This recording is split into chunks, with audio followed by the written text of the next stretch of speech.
الكريم من الشيطان الغوي الشقي الرجيم بسم الله الرحمن الرحيم اللهم صل على محمد وآل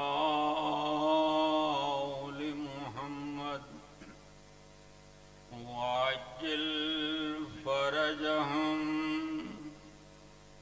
وأهلك عدوهم من الجن والإنس ولعنهم الله من يومنا ظلمهم إلى يوم الدين وبعد يوم الدين من الأولين والآخرين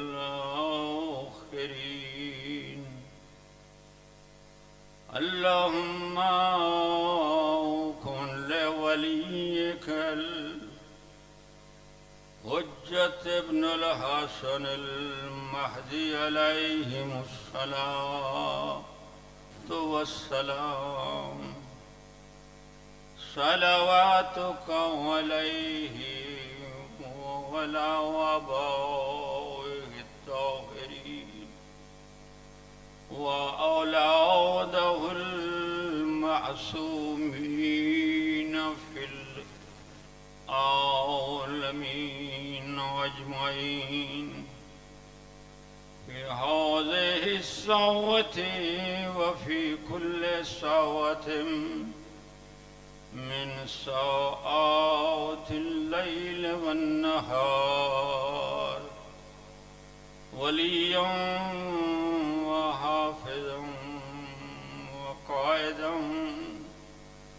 وناصرا ودليلا وعينا حتى تسكنه أرزقا طوعا وتمتعه فيها طويلا يا رب محمد وآل محمد صل على محمد وآل محمد وعجل فرجا آل محمد يا من يكفي من كل شيء ولا يكفي منه شيء يكفني ما أهمني يكفني ما أهمني يكفني ما أهمني يوم اسمه دواء وذكره شفاء وتعوته غناء نزيلك حيث متجهت ركابي وضيفك حيث كنت من البلاد يا إله محمد وآل محمد ارحم ارحم ارحم على أحوالنا يا إله محمد وآل محمد اغفر اغفر اغفر أموات المؤمنين والمؤمنات والمنتظرين والمنتظرات بحق حجة القائم عليه الصلاة والسلام يا ولي المؤمنين يا ناصر المظلومين يا منتقم إله العالمين تقبل تقبل تقبل هذه الدعاء وذكر الآلاء بحق صلوات الله عليهن ما شاء الله لا حول ولا قوة إلا بالله العلي العظيم.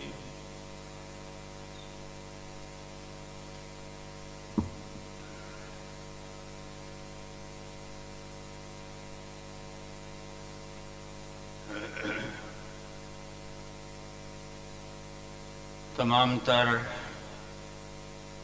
حمد ہے اس ذات واجب الوجود کے لیے جو عالمین کا پروردگار ہے،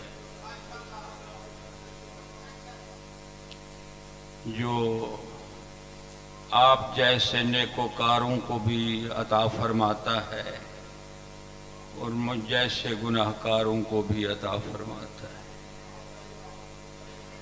وہ اتنا کریم ہے کہ جو اسے مانتا ہے اس کو بھی دیتا ہے،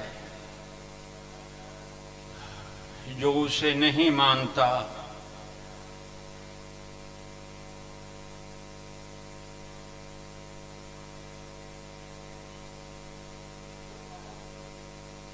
اس کو بھی دیتا ہے۔ وہ اتنا رحمان و رحیم ہے اپنے بندوں پر، اپنی مخلوق پر، کہ مخلوق کی غلطیوں پہ،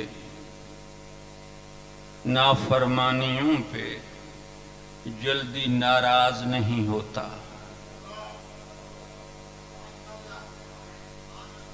وہ اتنا رحمان و رحیم ہے، وہ اتنا کریم ہے کہ اشک ندامت گناہگار کی آنکھ سے نکلنے سے پہلے، زمین پہ گرنے سے پہلے، وہ گناہگار بندے سے، نافرمان سے راضی ہو جاتا ہے، اس میں راضی ہونے میں دیر نہیں کرتا۔ وہ اتنا رحمان و رحیم ہے کہ بندہ پوری زندگی اگر گناہوں کی دلدل میں پھنسا رہے اور اپنی عاقبت نا اندیشی کے چنگل سے آزاد نہ ہو سکے، کبھی اس کی سوئی ہوئی قسمت جاگ اٹھے اور وہ کسی مقام مقدس پہ باوضو بیٹھ کر حضور قلب سے اپنے تمام تر گناہوں کا، جرائم کا اعتراف کرتے ہوئے اس مالک کی بارگاہ میں یہ عرض کرنا چاہے، کیا نہیں ابھی کرنا چاہے، اس کے دل میں خیال آتا ہے کہ اب عرض کروں کہ کریم مجھے معاف کر دے۔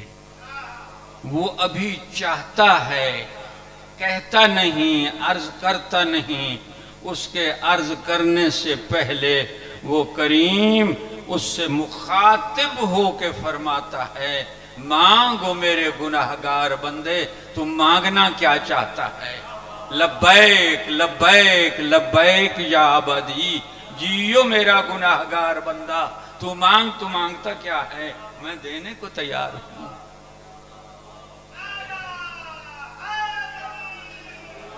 یا علی،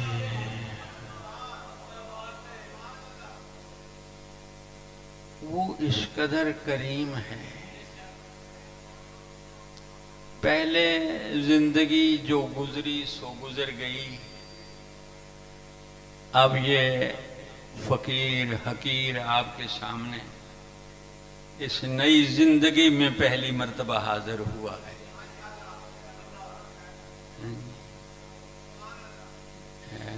ایک صلوات پڑھیں بآواز بلند۔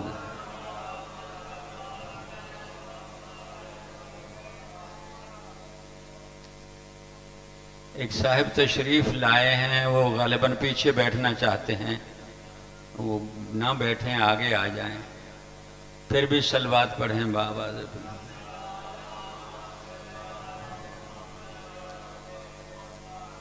ماضی قریب میں مجھے ہارٹ اٹیک ہو گیا تھا مجلس کے دوران، 11:34 پر،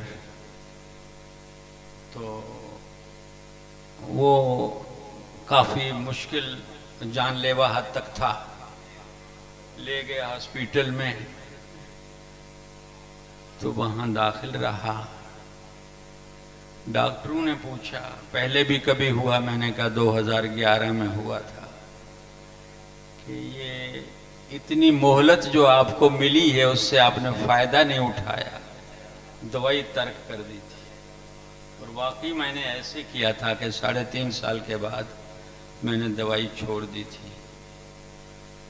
تو قبلہ اب اس تکلیف کے بعد ابھی تک ڈاکٹروں کی وجہ سے، ان کی یعنی تحریر کے مطابق تو میں ویل چیئر پہ چل رہا ہوں، مگر کل میرا اس نئی زندگی کا پہلا سفر اور آج آپ کی پہلی زیارت، بس یہ آپ جیسے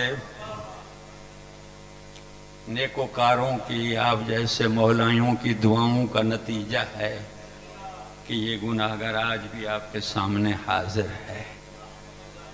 تو اب تو یہ میرا ذاتی تجربہ ہے کہ جو موت کو زندگی میں بدل دے اسے علی کہتے ہیں۔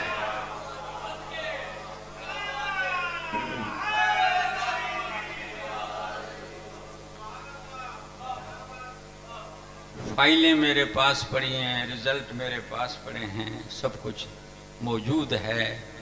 جو اس پاک ممبر پہ جھوٹ بولتا ہے وہ مستند حرام زادہ ہوتا ہے۔ یہ صرف مالک کا کرم اور آپ جیسے مومنین کرام کی دعائیں ہیں۔ اب میں توقع رکھتا ہوں کہ آئندہ بھی میرے حق میں آپ دعا فرمائیں گے، تاکہ یہ زندگی کا سفر مولا کی اس ڈیوٹی میں ہی طے ہو جائے۔ ایک مرتبہ مل کے صلوات پڑھیں۔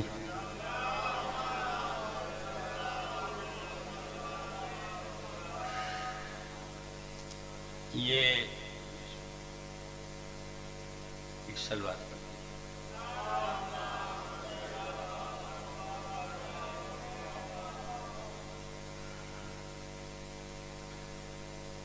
اب میں آپ کی خدمت میں اتنے بڑے متبحر عالم اور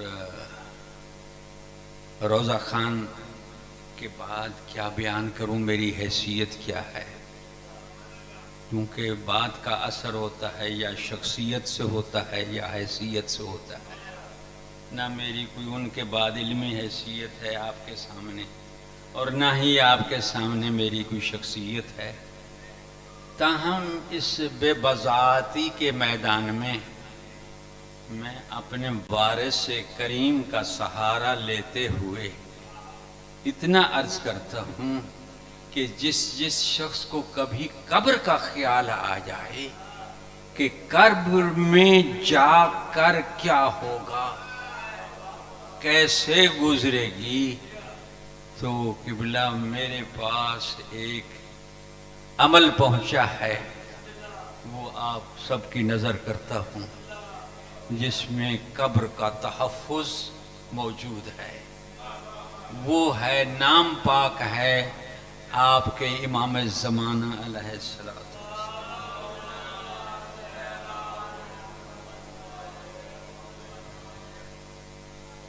یا وارثو اجل اللہ فرجک، یا وارث اجل اللہ فرجک، اس کو 100 مرتبہ ہر رات باوضو ہو کر پاک بستر پہ، اگر وہ مہیا نہ ہو تو مصلی پہ، صرف 100 مرتبہ خلوص نیت سے پڑھیں۔ اب پڑھتے ہوئے قبلہ محسن شاہ صاحب تصور کریں کہ یہ وہ محسن ہے جو دنیا اور آخرت کی ہر گھڑی پہ اپنے دست قدرت سے اختیار رکھتا ہے۔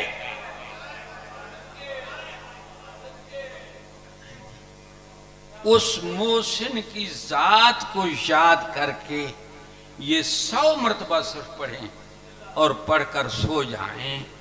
مولا فرماتے ہیں اب تجھے قبر سے گھبرانے کی ضرورت نہیں ہے، وہاں میں تیرے لیے موجود ہوں۔ حیدری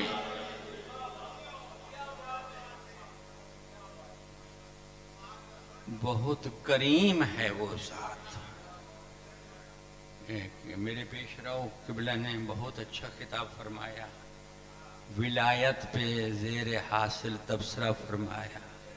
وہ تو تھے عالم، انہوں نے شرط اور مشروط کی بحث میں آپ کو لا کر یہ منوا لیا کہ کوئی عبادت بغیر ان بادشاہوں کی ولایت کے قابل قبول نہیں ہے۔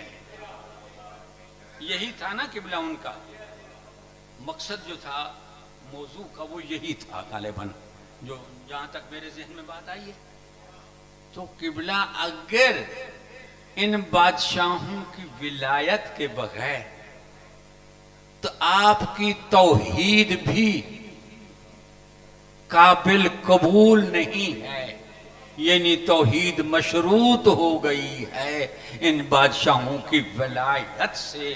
جو آدمی ولایت کا اقرار کرتا ہے اس کی دوسرے لفظوں میں توحید صحیح ہے، جو ولایت کا اقرار نہیں کرتا اس کا توحید سے واسطہ نہیں، وہ چٹا سرے مشرک ہے۔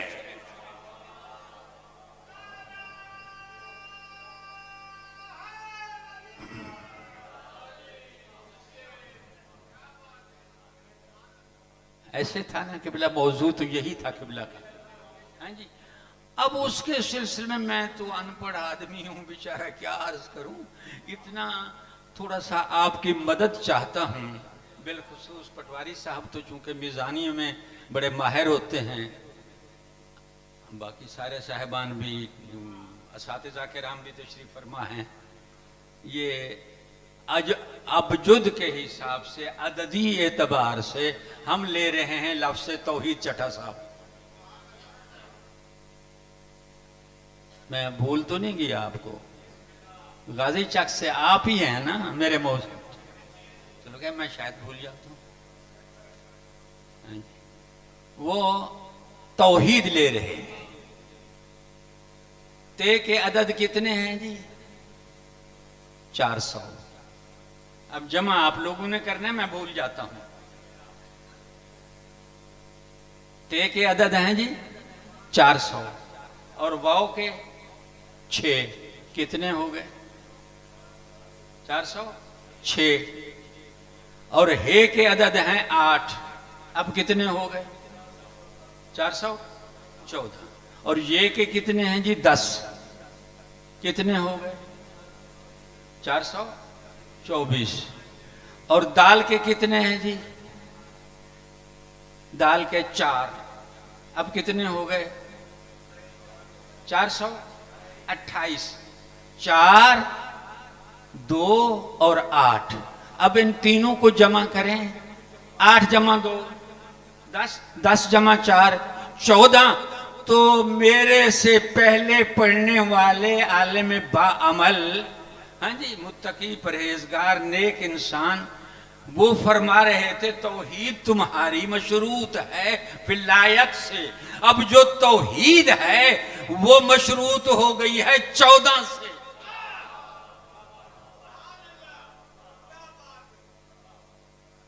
جو راز کھول گئے ہیں مجھ سے پہلے پڑھنے والے کہ توحید اگر تلاش کرتے ہو تو 14 کو تلاش کرو. 14 مل گئے تو توحید ہے، ورنہ شرک ہے. بس اس سے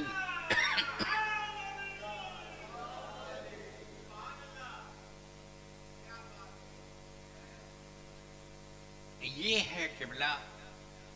بس اتنا فضائل کافی ہے، کیونکہ میرے بعد ایک بہت بڑی ہستی پڑھنے والی ہے، بہت بڑے عالم ہیں، سید بادشاہ ہیں.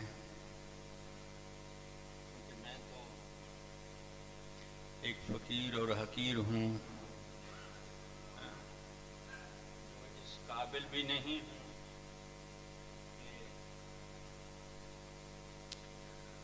ہاں، بہرحال اتنا عرض کرتا ہوں، یہ توحید کا اقرار کیوں کروایا گیا؟ بس یہ بات ختم کر کے میں ایک نامکمل سا جملہ عرض کروں گا، تو اس کے بعد آپ سے دعا چاہوں گا، منبر پاک مولا کے حوالے کروں گا. توحید کا اقرار کیوں کرایا گیا؟ پانی کیوں رکھتے ہیں آپ میرے لیے؟ پیاس لگتی ہے، پیاس بجھانے کے لیے، ٹھیک ہے نا؟ گندم اور چاول کاشت کرتے ہیں، مجھے مجھے نہیں دینے کے لیے، اپنے لیے، ٹھیک ہے نا؟ کاروبار کرتے ہیں اپنے مفاد کے لیے. آخر ہمیں توحید جو منوائی جا رہی ہے، جس فرقہ سے بھی کوئی آتا ہے سب سے پہلے لفظ توحید لیتا ہے. لفظ توحید لیتا ہے. توحید میں قبلہ ہزاروں عدد نہیں ہیں، صرف 14 ہیں.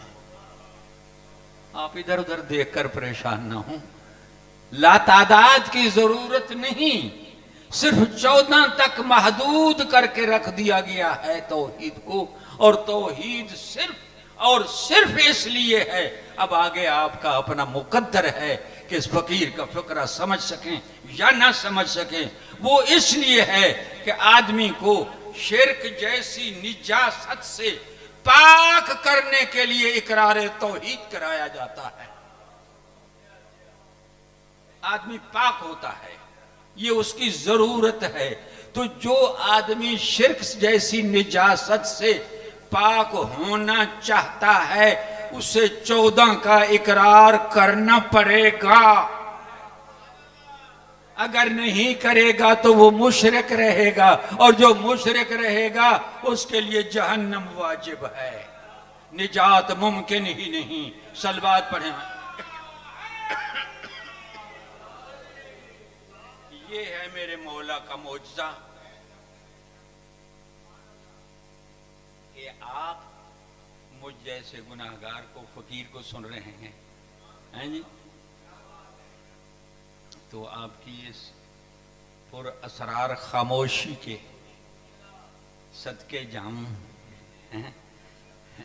بڑی اچھی بات ہے، بڑا اچھا شگون ہے آپ کا چپ رہنا، چونکہ چپ رہنا بھی بڑی بات ہوتی ہے.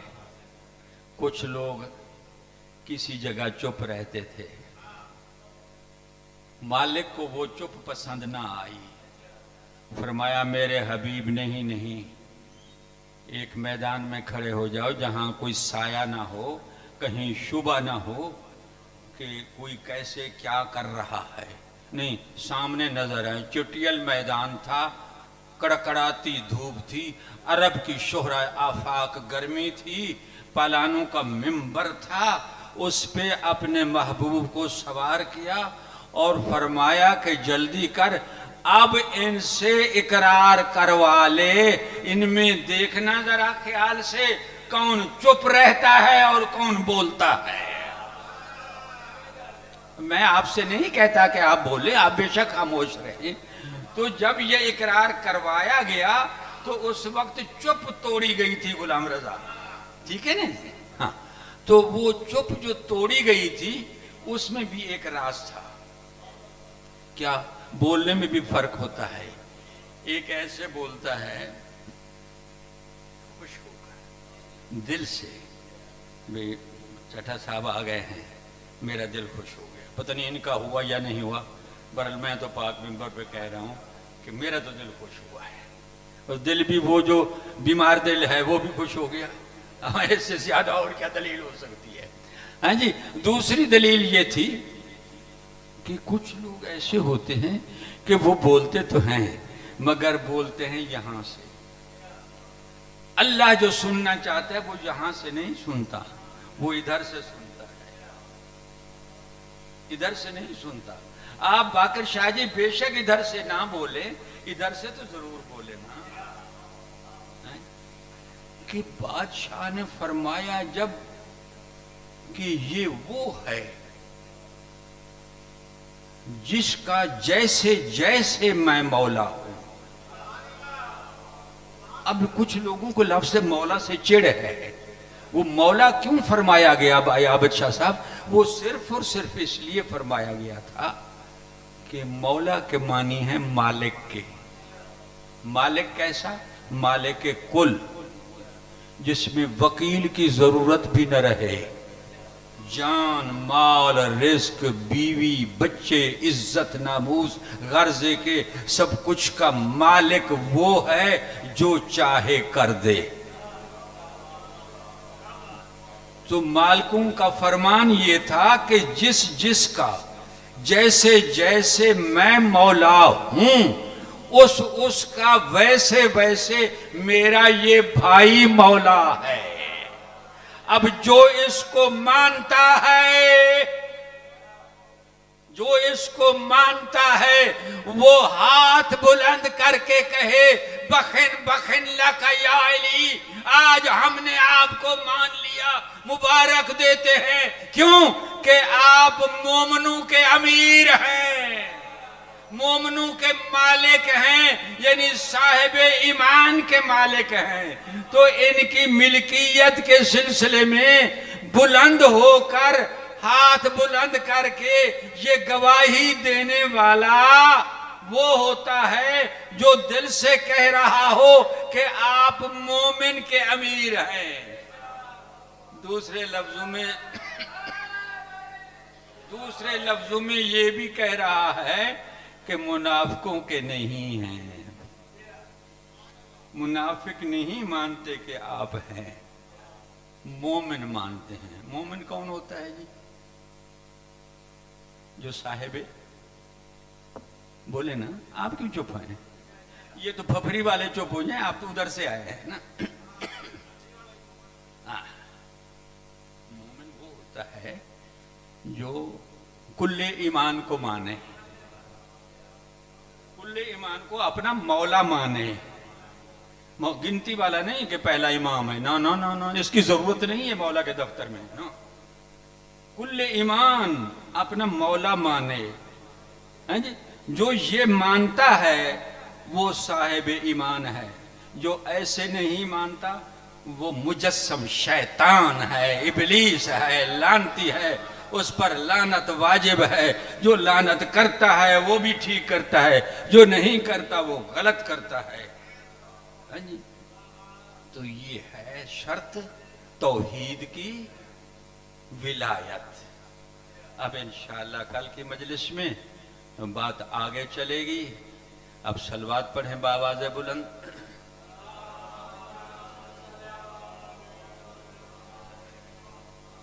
تمہاری یاد آتے ہی نکل پڑتے ہیں دو آنسو، تمہاری یاد آتے ہی نکل پڑتے ہیں دو آنسو، یہ وہ برسات ہے جس کا کوئی موسم نہیں ہوتا۔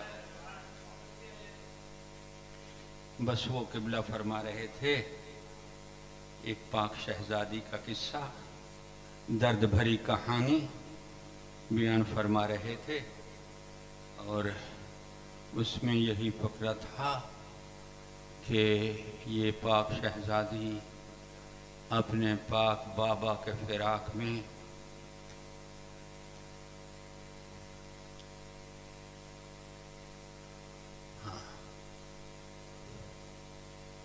اس قدر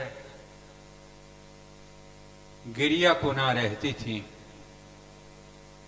کہ پورا خانوادہ تطہیر جو ہے وہ آرام سے نہیں رہ سکتا تھا۔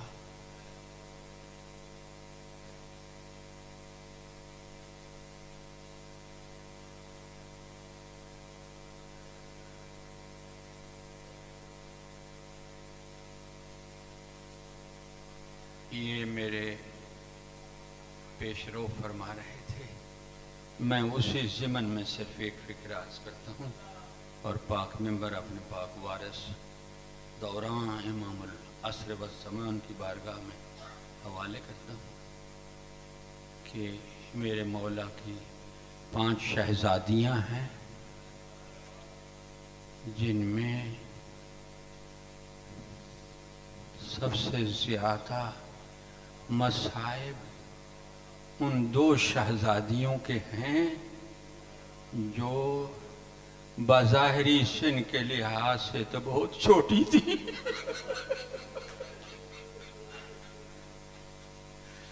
مگر ان کے مصائب بہت زیادہ تھے۔ تاریخی اعتبار سے یہ واقعات گڈمڈ ہو گئے ہیں، لیکن اس کی چھان پھٹک کے بعد چند فکرے ملتے ہیں، وہ عرض کرتا ہوں۔ زوار موجود ہیں، آپ ذریعہ اقدس کی زیارت کر چکے ہیں، مشاہدہ کے بعد دلیل کی ضرورت نہیں ہوتی۔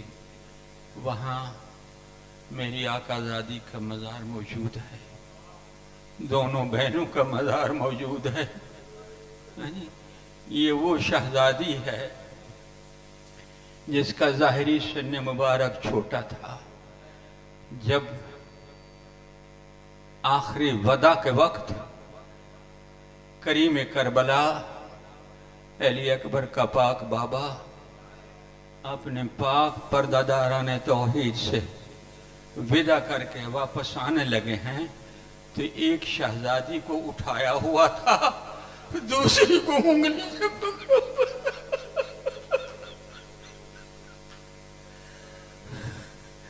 چلتے چلتے اس مقام تک پہنچے ہیں جہاں آگ روشن کی گئی تھی خندق میں۔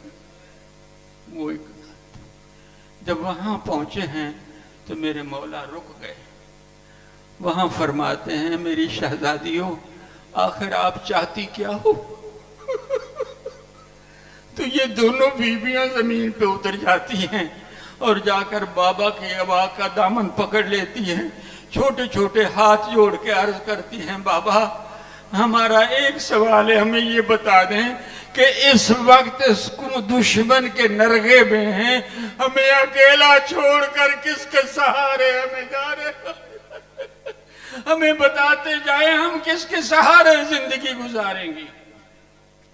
یہ دونوں شہزادیاں بابا کے اپنے امتحان کو کامیاب و کامران کرنے کے لیے میں شام تک پہنچی ہیں سفر کر کے، تو ان کا دستور العمل تھا وہ یہی تھا کہ یہ شہزادی اپنی پاک پھوپھی سے پوچھتی رہتی تھی میرا بابا کہاں ہے؟ تو بی بی فرماتی تھی وہ ایک طویل سفر پہ گئے ہیں۔ پھوپھی اماں وہ کب آئیں گے؟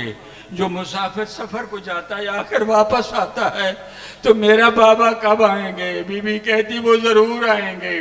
یہ کہتی رہتی تھی، بی بی سنتی اور جواب دیتی رہتی تھی۔ یہ جو چھوٹی شہزادی ہے نا جی، یہ 25 ربیع الاول کو اس نے دمشق کی مسجد کی طرف دیکھا ہے قبلہ، اس کے مینار کے ساتھ بی بی نے جو دیکھا تو بابا کا سر نظر آیا. سر دیکھ کر بی بی نے پہچاننے کی کوشش کی. کہتی ہے بابا مجھے یہاں چھوڑ کر اس خرابے میں آپ کہاں چلے گئے ہو؟ اب میں زندہ نہیں رہ سکتی تھی. یہ فریاد کرنا تھی کہ تمام بیویاں دوڑ کر آئیں. پوچھتی ہیں بی بی کیا دیکھا؟ کہتی ہے وہ دیکھو وہ میرے بابا کا سر نظر آ رہا ہے. میں آپ تو کہتی تھی سفر پہ گئے ہیں، یہ کیسا سفر ہے؟